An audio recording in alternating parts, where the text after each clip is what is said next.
ഇതും പ്രഥമമായി BJPക്ക് തിരുവനന്തപുരം കോർപ്പറേഷൻ ഭരണം ലഭിക്കുകയാണ്. കേരളത്തിലെ ഏതെങ്കിലും ഒരു കോർപ്പറേഷൻ ആദ്യമായിട്ടാണ് ഭരണം ലഭിക്കുന്നത് BJPക്ക്. അപ്പോൾ ഒരു നെഗറ്റിവിസ്റ്റ് ടോണിൽ വിച്ച് ഹണ്ടിങ് അല്ലെങ്കിൽ പഴയകാല വിഴുപ്പ് വീണ്ടും എടുത്തിട്ട് അലക്കുകയും അതിനുള്ള പരിഹാരങ്ങൾ കാണുകയും ചെയ്യുക എന്നതാണോ? നിയമത്തിന്റെ വഴിക്ക് പോകട്ടെ, ഞങ്ങൾക്കിതാ ഒരു ഫ്രഷ് തുടക്കം. ഞാനിതിലെ രണ്ടാമത്തെ ഓപ്ഷൻ BJP സ്വീകരിക്കുമെന്നാണ് കരുതുന്നത്. കാരണം ഇടതുപക്ഷത്തിന്റെ പല നേതാക്കൾക്കുമെതിരെ, പ്രത്യേകിച്ച് ആര്യ രാജേന്ദ്രൻ എന്ന യുവ മേയർക്കെതിരെ വലിയ ആരോപണങ്ങളാണ്. പലതും അഴിമതി ആരോപണങ്ങളാണ്. അഴിമതി അല്ലാത്ത ധാർഷ്ട്യത്തിന്റെയും ധിക്കാരത്തിന്റെയും ഒക്കെ ഒരു വലിയ മേലങ്കി അണിഞ്ഞു നിൽക്കുന്ന ആളാണ് ആര്യ രാജേന്ദ്രൻ CPM എന്ന പാർട്ടിക്ക്. ഇപ്പോഴും ശക്തമായ പാർട്ടി തന്നെയാണ് CPM. കേരളത്തിലാകമാനം തിരുവനന്തപുരം നഗരസഭയിൽ പോലും LDFന് 29 സീറ്റുകളുണ്ട്. CPMന്റെ ബലമാണ് കാണിക്കുന്നത്. ഇത്രയും നെഗറ്റീവ് കാര്യങ്ങൾ ഉണ്ടായിട്ട് പോലും വോട്ട് ഷെയറിന്റെ കാര്യത്തിൽ വലിയ ഈ ന്യായീകരണ തൊഴിലാളികൾ CPMന് വേണ്ടി വലിയ രീതിയിൽ വാദിക്കുന്ന ഒരു കാര്യത്തിൽ ചെറിയ സത്യമുണ്ട്. കാരണം തിരുവനന്തപുരം നഗരസഭയ്ക്കുള്ളിൽ, കോർപ്പറേഷൻ ലിമിറ്റിനുള്ളിൽ യഥാർത്ഥത്തിൽ ലഭിച്ച വോട്ടുകളുടെ ആകെ മൂല്യം, ആകെ തുക നോക്കിയാൽ LDFന് ലേശം മേൽക്കൈ BJPയേക്കാൾ 1% താഴെയുള്ള വ്യത്യാസമേ ഉള്ളൂ. പക്ഷേ അത് ഒരു ചുണ്ടുപലകയാണെങ്കിൽ LDFന്റെ അടിത്തറ പൂർണ്ണമായി നഷ്ടപ്പെട്ടിട്ടൊന്നുമില്ല. പക്ഷേ ആര്യ രാജേന്ദ്രൻ വലിയൊരു ബാധ്യതയായിരുന്നു. അഴിമതിയുടെ ഒരുപാട് ആരോപണങ്ങൾ, അത് എണ്ണി പറയാൻ ഞാൻ ഇവിടെ ഉദ്ദേശിക്കുന്നില്ല, കാരണം അത് പൊതുസമൂഹത്തിലുള്ള കാര്യങ്ങളുമാണ്. അതിനെതിരെ അന്വേഷണം നടത്തുക എങ്കിൽ അതിനേറെ ബുദ്ധിമുട്ടുണ്ടാകും. പക്ഷേ VV രാജേഷ് ചുമതല ഏറ്റെടുത്തതിന് ശേഷം നടത്തിയ സംസാരത്തിൽ കൂടുതലും പറഞ്ഞു നികുതി പിരിച്ചെടുക്കുന്നതിന്റെ ആവശ്യകത, വികസന പ്രവർത്തനങ്ങൾ ഏകോപിപ്പിക്കുന്നതിന്റെ ആവശ്യകത, 100 വാർഡുകളെയും അല്ലെങ്കിൽ 101 വാർഡുകളെയും ഒന്നായി കണ്ടുകൊണ്ട് വിവേചനങ്ങളില്ലാതെ പ്രതിപക്ഷ കൗൺസിലേഴ്സ്, വാർഡ് മെമ്പേഴ്സ് എന്ന വിവേചനമില്ലാതെ ഫണ്ടുകൾ ലഭ്യമാക്കുകയും വികസന പ്രവർത്തനങ്ങൾ നഗരത്തിന്റെ എല്ലാ ഭാഗത്തും എത്തിക്കുക എന്ന ഒരു പോസിറ്റീവ് ഡെവലപ്മെന്റൽ അജണ്ട ആണ് സംസാരിച്ചത്. അങ്ങനെയാണ് വേണ്ടത്. ഒരു പാർട്ടി വിത്ത് ഡിഫറൻസ് ആയി BJPയെ കരുതണമെങ്കിൽ ഈ വിഴുപ്പലക്കുക, പഴയ ബാണ്ടക്കെട്ടുകൾ പേര് നടക്കുക, അല്ലെങ്കിൽ നെഗറ്റിവിസ്റ്റ് പൊളിറ്റിക്സ് ആരോപണങ്ങൾ, ഇപ്പൊ ശബരിമല വിഷയത്തിൽ ആരോപണങ്ങളാകാം, മറ്റു വിഷയത്തിൽ ആരോപണങ്ങളാകാം, അത് നെഗറ്റിവിസ്റ്റ് ആണ്. ആരോപണങ്ങൾ തീർച്ചയായിട്ടും ഉണ്ട്, അത് അന്വേഷിക്കേണ്ടത് ജെനുവിനായി അന്വേഷിക്കണം. കോർപ്പറേഷൻ ഫണ്ടുകൾ ദുരുപയോഗപ്പെടുത്തിയിട്ടുണ്ടെങ്കിൽ അന്വേഷിക്കണം. കോർപ്പറേഷൻ വാഹനങ്ങൾ അനാവശ്യം ഉപയോഗിച്ചിട്ടുണ്ടെങ്കിൽ അന്വേഷിക്കണം. പൊങ്കാല ഇടുന്നതിന്റെ പേരിൽ, പൊങ്കാല ദിവസം ആറ്റുകാൽ പൊങ്കാല വലിയൊരു ഉത്സവമാണ്, വലിയൊരു ആവേശമാണ് തിരുവനന്തപുരം നിവാസികൾക്ക്. നടക്കാത്ത പൊങ്കാലയുടെ നടക്കാത്ത കലങ്ങൾ, നടക്കാത്ത ഇഷ്ടികകൾ നീക്കിയതിന്റെ പേരിൽ, നടക്കാത്ത ശുചീകരണത്തിന്റെ പേരിൽ കോടികൾ വകമാറ്റിയിട്ടുണ്ടെങ്കിൽ, എഴുതി മാറ്റിയിട്ടുണ്ടെങ്കിൽ തീർച്ചയായും അന്വേഷിക്കണം, അത് കണ്ടെത്തണം. ഇതൊക്കെ ആരോപണങ്ങൾ ഒരുപക്ഷെ ഇടതുപക്ഷ ഒരു ഭരണം മാറി BJP ഭരണത്തിൽ വരുമ്പോൾ സ്വാഭാവികമായി നടക്കേണ്ട അന്വേഷണങ്ങൾ അവിടെ നടക്കും. പ്രായശ്ചിത്തങ്ങൾ ചെയ്യണമെങ്കിൽ ചെയ്യേണ്ടി വരും.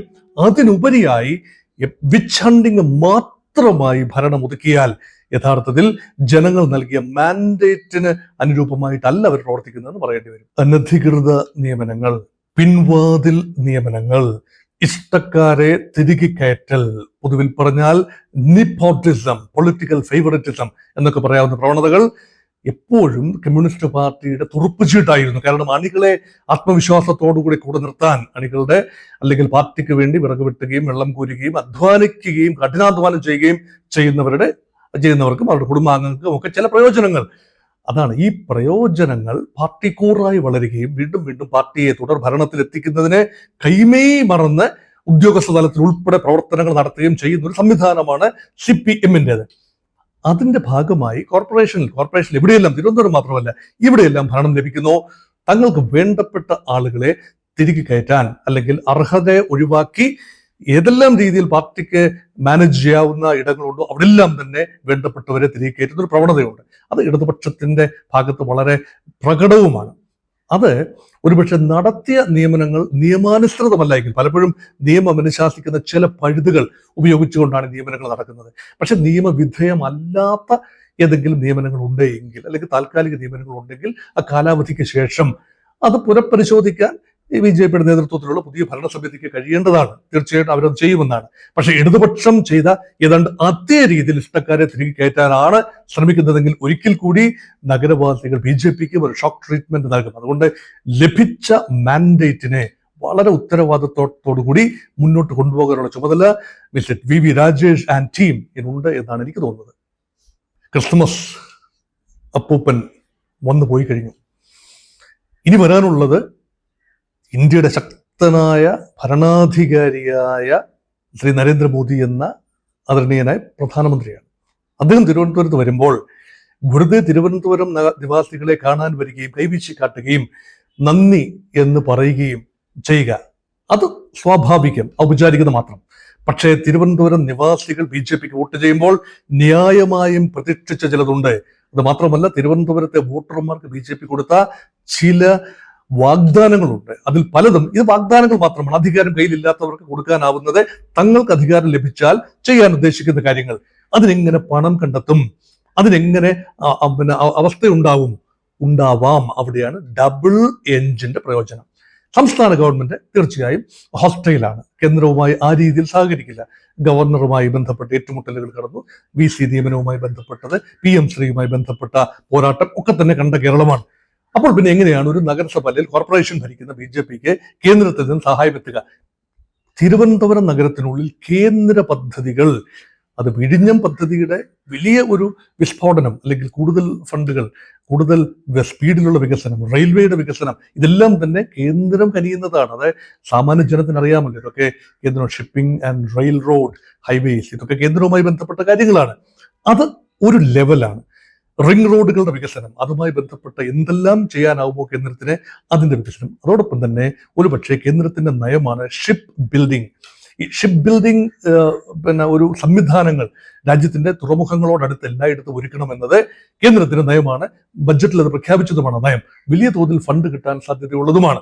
അങ്ങനെയെങ്കിൽ വിഴിഞ്ഞത്തിന് സമീപമുള്ള പൂവാർ മേഖല വികസിപ്പിച്ച് വലിയ രീതിയിൽ ഇന്ത്യയിൽ ഏറ്റവും അറിയപ്പെടുന്ന, ഏറ്റവും ശക്തമായ ഒരു ഷിപ്പ് ബിൽഡിംഗ് കേന്ദ്രം കൊച്ചി ഷിപ്പ്യാർഡിൽ ഉള്ളതിനേക്കാൾ മെച്ചപ്പെട്ട കേന്ദ്രം. സ്വാഭാവിക കടലാണ്, 13 കിലോമീറ്ററോളമുള്ള, 13 മീറ്റർ ആഴമുള്ള കടലാണ് ഇവിടെ. ആ സ്ഥലത്തെല്ലാം വൻ വികസന സാധ്യതയാണുള്ളത്. അതുപോലെ ഇലക്ട്രിക് ബസ്സുകൾ കേന്ദ്രത്തിന്റെ ഫണ്ടിൽ അനുവദിക്കാൻ സാധ്യതയുള്ള അർബൻ റിന്യൂവബിൾ മിഷൻ അനുസരിച്ചുള്ള ഇലക്ട്രിക് ബസ്സുകൾ ഉൾപ്പെടെ വലിയ രീതിയിൽ അത് കേന്ദ്രം ഇപ്പോൾ അത് ഷോക്കേസ് ചെയ്യാൻ ബുദ്ധിമുട്ടാണ്. കാരണം കേന്ദ്ര ഫണ്ട് ലഭിക്കുന്ന വാഹനങ്ങൾ ഉൾപ്പെടെ അങ്ങനെ ഒരു ഒപ്റ്റിക്സ് നൽകാൻ ബുദ്ധിമുട്ടാണ്. ഇനിയിപ്പോൾ ഒരുപക്ഷെ പ്രധാനമന്ത്രിയുടെ പേരോ ചിത്രമോ ഒക്കെ പേറുന്ന, അല്ലെങ്കിൽ കേന്ദ്രവുമായി ബന്ധപ്പെട്ട് എന്തെങ്കിലും ഒരു ടാഗ് പേറുന്ന ബസ്സുകൾ നിരത്തിൽ ഓടിയാൽ, പബ്ലിക് ട്രാൻസ്പോർട്ട് സിസ്റ്റം വന്നാൽ അത്ഭുതപ്പെടാനില്ല. അതുകൊണ്ട് പ്രധാനമന്ത്രി വരാൻ പോകുന്നത് വലിയൊരു ബാണ്ഡവുമായിട്ടായിരിക്കും, സമ്മാന പൊതിയുമായിട്ടായിരിക്കും എന്നാണ് പൊതുവെയുള്ള വിശ്വാസം. അതില്ല എങ്കിൽ, സംഭവിക്കുന്നില്ല എങ്കിൽ നിയമസഭാ തെരഞ്ഞെടുപ്പ് വലിയ രീതിയിൽ BJPക്ക് സെറ്റ്ബാക്ക് ആക്കാൻ വലിയ പ്രതീക്ഷകളാണ്. ആ പ്രതീക്ഷകളോടൊപ്പം ഉയരാൻ കേന്ദ്രത്തിന് സാധിക്കും. പക്ഷെ മറ്റൊരു സാധ്യത കൂടിയുണ്ട്. തിരുവനന്തപുരം നഗരത്തിന് വാരിക്കോരി കൊടുക്കുമ്പോൾ മറ്റ് ഇടങ്ങളിൽ നിന്നുണ്ടാകാൻ സാധ്യതയുള്ള ബാക്ക്ലാഷ്, തങ്ങൾ എന്താ രണ്ടാം കെട്ടിലെ മക്കളാണോ എന്ന് കൊച്ചി നഗരവും കോഴിക്കോട് നഗരവും മറ്റിടങ്ങളിലും അകപ്പാടെ BJPക്ക് മേൽക്കോയ്മയുള്ളത് ചില നഗരപ്രദേശങ്ങളാണെന്ന് ഓർക്കണം. അതുകൊണ്ട് ഒരു നഗരത്തിന് മാത്രമായി വലിയ തോതിലുള്ള ആനുകൂല്യങ്ങൾ നൽകുന്നു എന്നത് ഒരുപക്ഷെ എത്രത്തോളം ഗുണമാണ് പാൻ കേരള അടിസ്ഥാനത്തിൽ BJPക്ക് നൽകുക എന്നതും ഒരു ചോദ്യചിഹ്നമാണ്. അതുകൊണ്ട് ഒരു ബാലൻസ്ഡ് അപ്രോച്ച് ആയിരിക്കും ഉണ്ടാകുന്നത്. വരും എന്നത് ഉറപ്പാണ്. 50 ദിവസത്തിനുള്ളിലെങ്കിലും പ്രധാനമന്ത്രി ശ്രീ നരേന്ദ്രമോദി തിരുവനന്തപുരം സന്ദർശിക്കാനുള്ള എല്ലാ സാധ്യതയുമുണ്ട്. അപ്പോൾ VV രാജേഷ് അധ്യക്ഷത വഹിക്കുന്ന മീറ്റിംഗിൽ തിരുവനന്തപുരം മേയർ നിറഞ്ഞു നിൽക്കുന്ന ഇടത്ത് പ്രധാനമന്ത്രിയുടെ സാന്നിധ്യം വലിയ ഒരു ആത്മവിശ്വാസം BJPക്ക് നൽകും. തിരുവനന്തപുരം ജനതയ്ക്ക്, തിരുവനന്തപുരത്തെ വോട്ടർമാർക്ക്, സംവിധായകർക്ക്, നഗരത്തിന് വലിയ രീതിയിലുള്ള അടിസ്ഥാന സൗകര്യ വികസനം സാധ്യമാകും. അത് ഇമ്മീഡിയറ്റ്ലി ലഭിക്കേണ്ട ചില കാര്യങ്ങൾ കൂടിയുണ്ട്. അല്ലെങ്കിൽ നിയമസഭാ തെരഞ്ഞെടുപ്പ് ദീർഘകാല പദ്ധതികളാണെങ്കിൽ അതിന്റെ ഫലം ജനങ്ങളിലേക്ക് എത്താൻ വർഷങ്ങളെടുക്കും. നിയമസഭാ തെരഞ്ഞെടുപ്പ് കേവലം 3-4 മാസത്തിനുള്ളിൽ നടക്കേണ്ടതാണ്. അതിനുള്ളിൽ തന്നെ അത്ഭുതകരമായ മാറ്റം സംഭവിക്കും എന്ന് തന്നെയാണ് BJPയുടെ പ്രതീക്ഷ.